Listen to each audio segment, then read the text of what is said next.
Good afternoon, Frank. Good afternoon, Professor. It's another week of globalization behind us, Oh, and big week. as usual, more new things keep happening.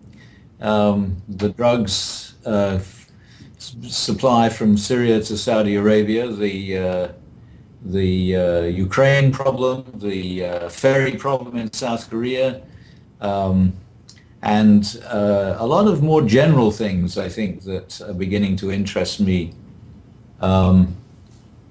So the problem as I see it now is the larger context of globalization and the way it's affecting things in a general way.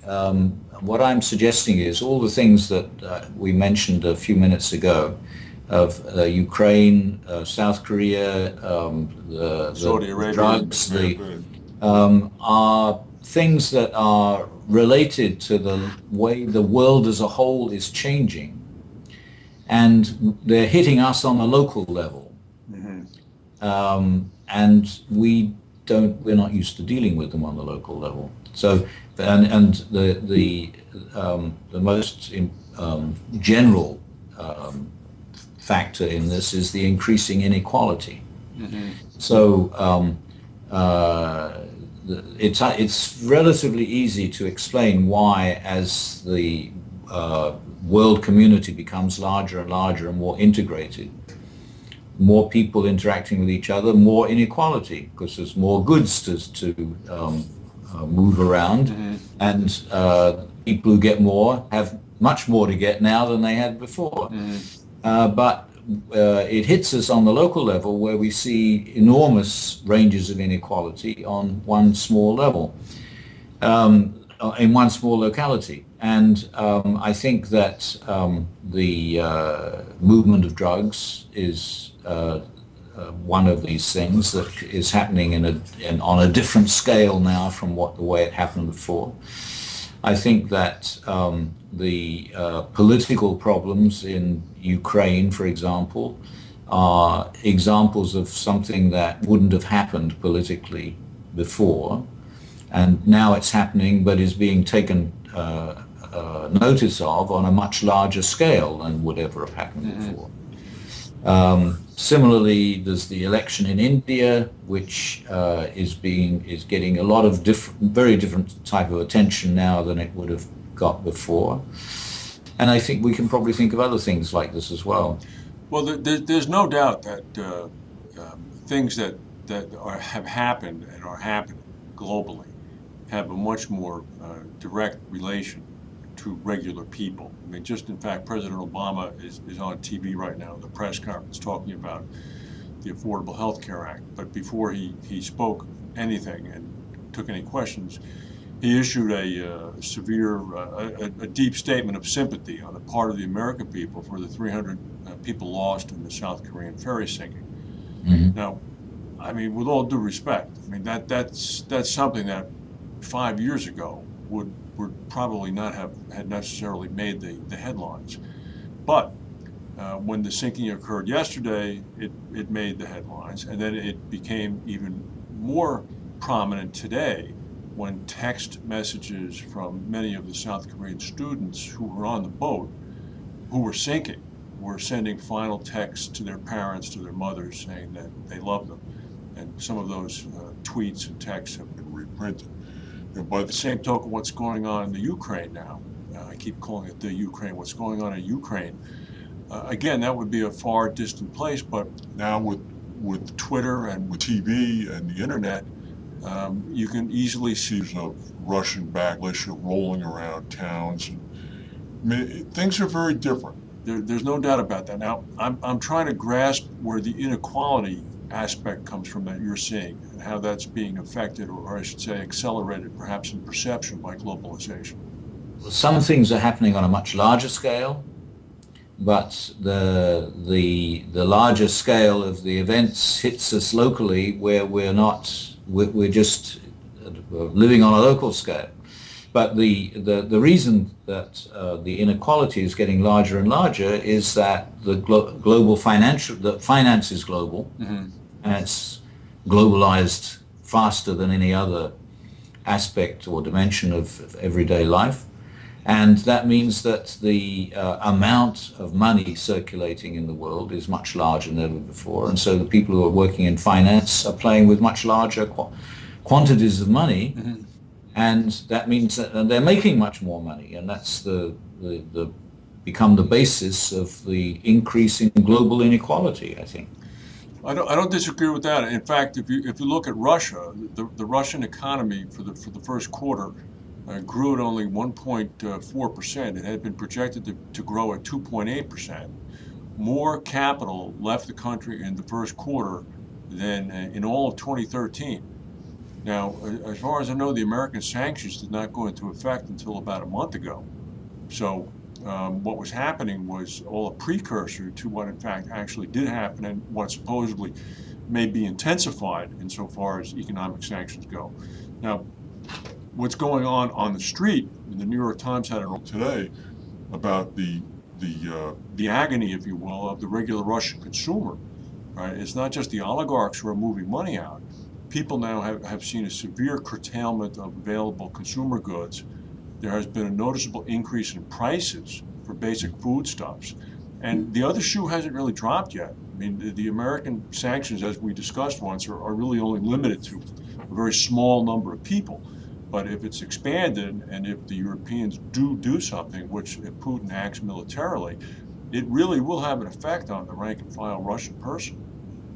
But we're only hearing one side of the story. Well, that's true. And I don't read all the newspapers that might be giving a different story, but I don't think there's any effort to explain the Russian point of view and why Putin is getting so much support within Russia from what he's doing. I mean, the fact that Crimea was taken from the Ottomans by Russia in the late 18th century is the beginning of the story. And the long-term historical relationship between Ukraine and the Russian Federation is another important factor in the story, and nobody talks about that at all. No. So it's a very different sort of story for them from the way it's being portrayed to us. Well, there's no doubt that there's absolutely no historical perspective in the coverage that the West has been reading. I agree with that. But what I heard today on Bloomberg, of all places, was that what the West has to do, Obama in particular, has to make a much more direct case to the Russian people. I mean, because as you noted, Putin is floating on an 80% approval rate. But if the thinking is that if the West can say to the people, these economic tribulations they need to face that are going to get worse are due to Putin. They're due to his adventurous recklessness in the Ukraine.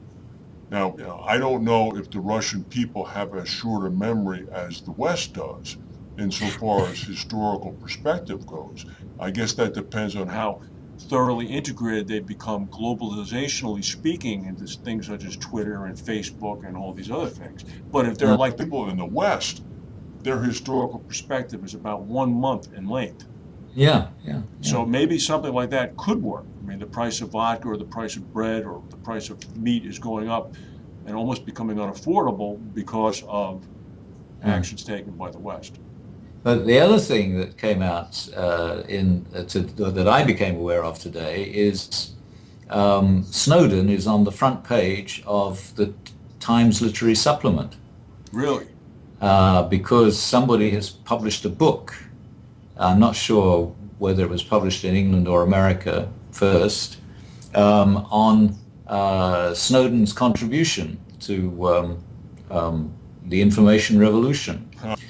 And the big headline on the front of the Times Literary Supplement is "Welcome Back, Snowden," because apparently there are a lot of signs, banners, and I haven't had time to read the whole thing yet, so I don't know where these are appearing, but whether they're appearing in print or on high streets or on the web, saying that he'd be very welcome to come back. Well, I don't know that he would be welcome to come back to the United States.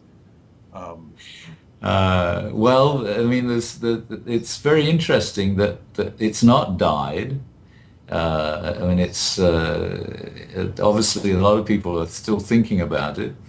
And sometime this summer, Putin has to decide whether he's going to throw him out of Russia yeah, well, so or not. Snowden, And the Ukraine problem is going to probably play into that. Snowden made a cameo appearance today.